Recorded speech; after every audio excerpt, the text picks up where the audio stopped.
Jadi tahlilan yang kemudian ramai diperbincangkan di media sosial atau di mana saja masyarakat bisa untuk ngobrol-ngobrol memang menuai pro dan kontra, saudara. Karena kalau selama ini kan di rumah Pak Jokowi ini yang tampak di media ya, kalau kita lihat selalu identik dengan banyak warga yang antri misalnya mau jumpa Pak Jokowi, mau foto-foto, ya kan? Lalu kadangkala juga ya entah benar atau enggak, tapi apakah itu semua yang datang itu selalu dapat bingkisan, istilahnya door prize atau enggak kan gitu. Makanya saya, maaf ya, kadang saya mikirnya gini, apakah memang yang ke rumah Pak Jokowi ini murni kekaguman mereka, atau ada embel-embel misalnya supaya dapat door prize, maaf maaf ya. Ya itu kan juga bagian daripada kekaguman sih. Bahkan sudah menjadi suatu apa ya, ciri khas ya kira-kira dari Pak Jokowi ini selalu belusukan bagi-bagi kaos dulu kan gitu kan, semasa beliau masih menjabat presiden sekalipun. Nah, lalu tahlilan nih. Ini sepertinya apa ya? Eh memang boleh kita katakan atau saya katakan ini merupakan hal baru ya yang berkaitan dengan urusan Pak Jokowi ini ya, terkait soal ijazah kan. Kemarin kan kalau misalnya tuh ditemukan salah satu informasi soal ijazah Pak Jokowi, itu ada istilahnya konter, ada jawaban dari Pak Jokowi sendiri, misalkan ada reuni, ya kan? Nah, lalu kemarin ribut soal Pak Kasmujo, Pak Jokowi berkunjung ke rumah Pak Kasmujo, kan gitu-gitu ya.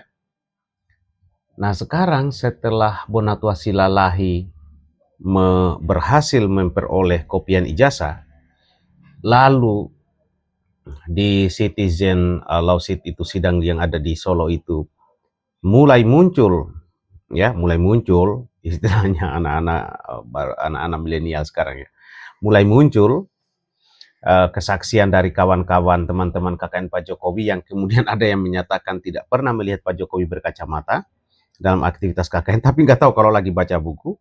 Yang lebih tahu itu teman sekamarnya tapi udah meninggal, sudah almarhum.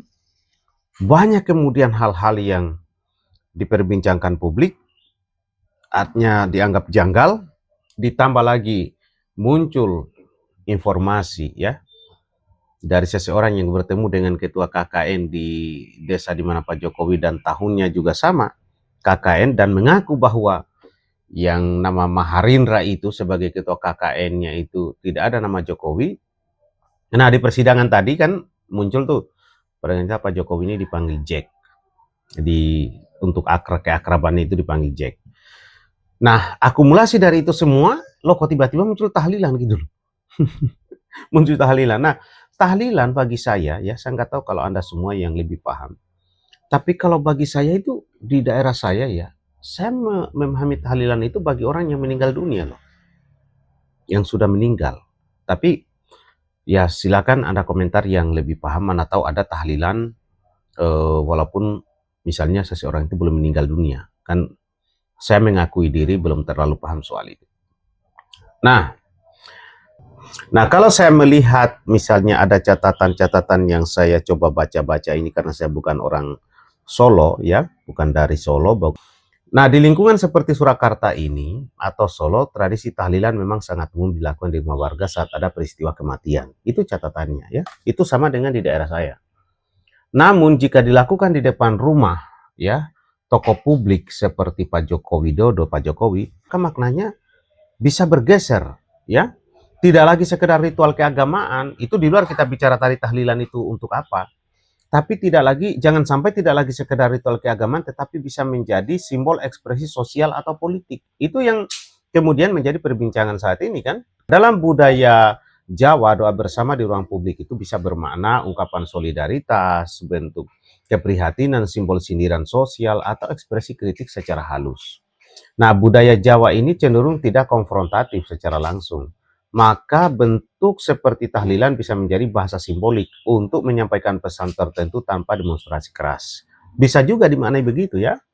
Nah, jika konteksnya terkait isu tertentu, misalnya kontroversi ijazah, kebijakan, atau polemik lain, maka tahlilan ini bisa ditafsirkan mungkin bisa sebagai bentuk kritik simbol, upaya membangun opini publik, ya, strategi framing isu, atau bahkan provokasi untuk menarik perhatian media. Nah, tokoh publik selalu berada dalam ruang simbolik.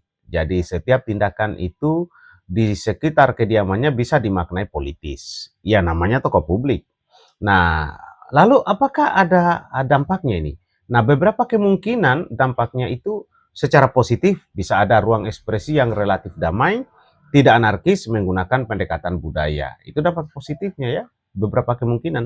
Nah, negatifnya bisa dianggap tidak etis jika bermuatan sindiran personal misalnya. Bisa memicu polarisasi pendukung lagi versus penentang. Berpotensi dipelintir menjadi isu sara. Kan macam-macam akhirnya. Jadi ini iya, pertanyaan saya sekarang ini memang murni keinginannya orang-orang yang datang mau tahlilan itu, tiba-tiba mereka ngumpul-ngumpul misalnya, "Ayo kita tahlilan." Nah, kalau mereka misalnya tiba-tiba yang membuat ide ini, ya saya bisa pahami, siapa tahu ini masyarakat yang maaf saja tidak terlalu paham bagaimana dan seperti apa tahlilan ini. Artinya masyarakat awam yang betul-betul awam nih. Tapi kalau ini didesain, bisa ada tokoh atau sosok yang mendesain ini, bisa jadi kemungkinan tadi ada upaya-upaya yang dilakukan untuk kemudian ya mengalihkan perhatian atas misalnya isu ijazah atau ijazah yang sudah mulai luar biasa, misalkan muncul nih beberapa informasi-informasi terbaru, yang kemudian jangan sampai ya menjadi tidak nyaman begitu ya. Nah, ditambah lagi kemarin ya, hari ini kan hari Selasa ya, kalau nggak salah kemarin, atau sudahlah Anda sudah bisa simak itu mereka Dokter Tifa Roy sudah menunjukkan beberapa spesimen ijazah menurut keyakinan mereka ya. Nah, jadi pertanyaan kuncinya untuk hal ini sebenarnya, apakah ini murni kegiatan doa atau pesan politik eksplisit? Ada pesan politik secara eksplisit, dan siapa penggagasnya itu tadi. Nah, kelompok warga biasa atau ada yang intelektual-intelektual begitu loh. Nah, apakah ada izin resmi? Kalau itu kan mungkin Anda tahu lah, kalau jalan di depan rumah Pak Jokowi itu, apakah perlu ada izin resmi atau bagian daripada lingkungan rumah beliau. Lalu bagaimana respon aparat dan masyarakat sekitar? Nah, kalau berkaitan dengan harus resmi kan aparat, tapi kalau ini kan udahlah di depan rumah beliau kok, tapi masyarakat sekitar gimana? Nah, ada beberapa kesimpulan yang mungkin bisa saja kita sampaikan, bisa kita apa istilahnya uh, uh, berada di dalam pemikiran kita setelah melihat kegiatan tahlilan itu. Jadi tahlilan di depan rumah Pak Jokowi ini bukan sekedar soal ritual agama. Pada akhirnya bisa seperti itu ya, kita akan menduga di situ. Ini adalah fenomena sosial yang bisa bermakna simbolik, politis, atau kultural tergantung konteksnya ya. Dalam politik Indonesia, ekspresi simbolik seperti ini sering menjadi bagian yang disebut dari komunikasi publik yang harus tapi bermakna ya. Yang halus tapi bermakna. Nah, oleh sebab itu saudara dan sahabat sekalian, ya saya kira bagi siapapun juga ya yang mau pengen tahlilan-tahlilan misalkan ya tanya-tanya dulu lah ya kan kira-kira. Maka saya itu bertanya di dalam diri saya, ini memang murni yang mau datang tahlilan itu yang punya ide tiba-tiba saja mungkin karena apa ya sudah kemampuan mereka berpikirnya begitu, ayo kita duduk kita tahlilan. Maksud mereka misalnya mendoakan Pak Jokowi supaya segera sembuh, kan begitu kan? Nah, sementara orang misalnya ada saja yang memahami tahlilan itu adalah bagi orang yang sudah meninggal dunia, termasuk saya nih. Nah, tapi bukan sesuatu yang benar juga saya, kata yang saya pahami, saya di kampung saya gitu. Nah, lalu juga bisa orang memaknai ini bagian daripada strategi lagi nih untuk pengalihan isu nih. Karena supaya muncul isu baru, jadi orang lupa dengan isu terupdate soal ijazah, lalu mungkin saja akan ada strategi nih untuk kemudian mau membuat lagi skenario-skenario di ijazahin, tapi untuk sementara dialihkan dulu ke soal tahlilan. Semua bisa saja ada dugaan ke sana. Publik ini banyaknya rakyat Indonesia yang melihat suatu peristiwa seperti ini, ya akan banyak penilaian. Itu kira-kira saudara tanggapan saya soal tahlilan dikatakan itu di jalan ya, di jalan di depan rumah Pak Jokowi. Bagaimana tanggapan dan pendapat Anda? Jangan lupa klik tombol subscribe, like, share, dan komen. Merdeka!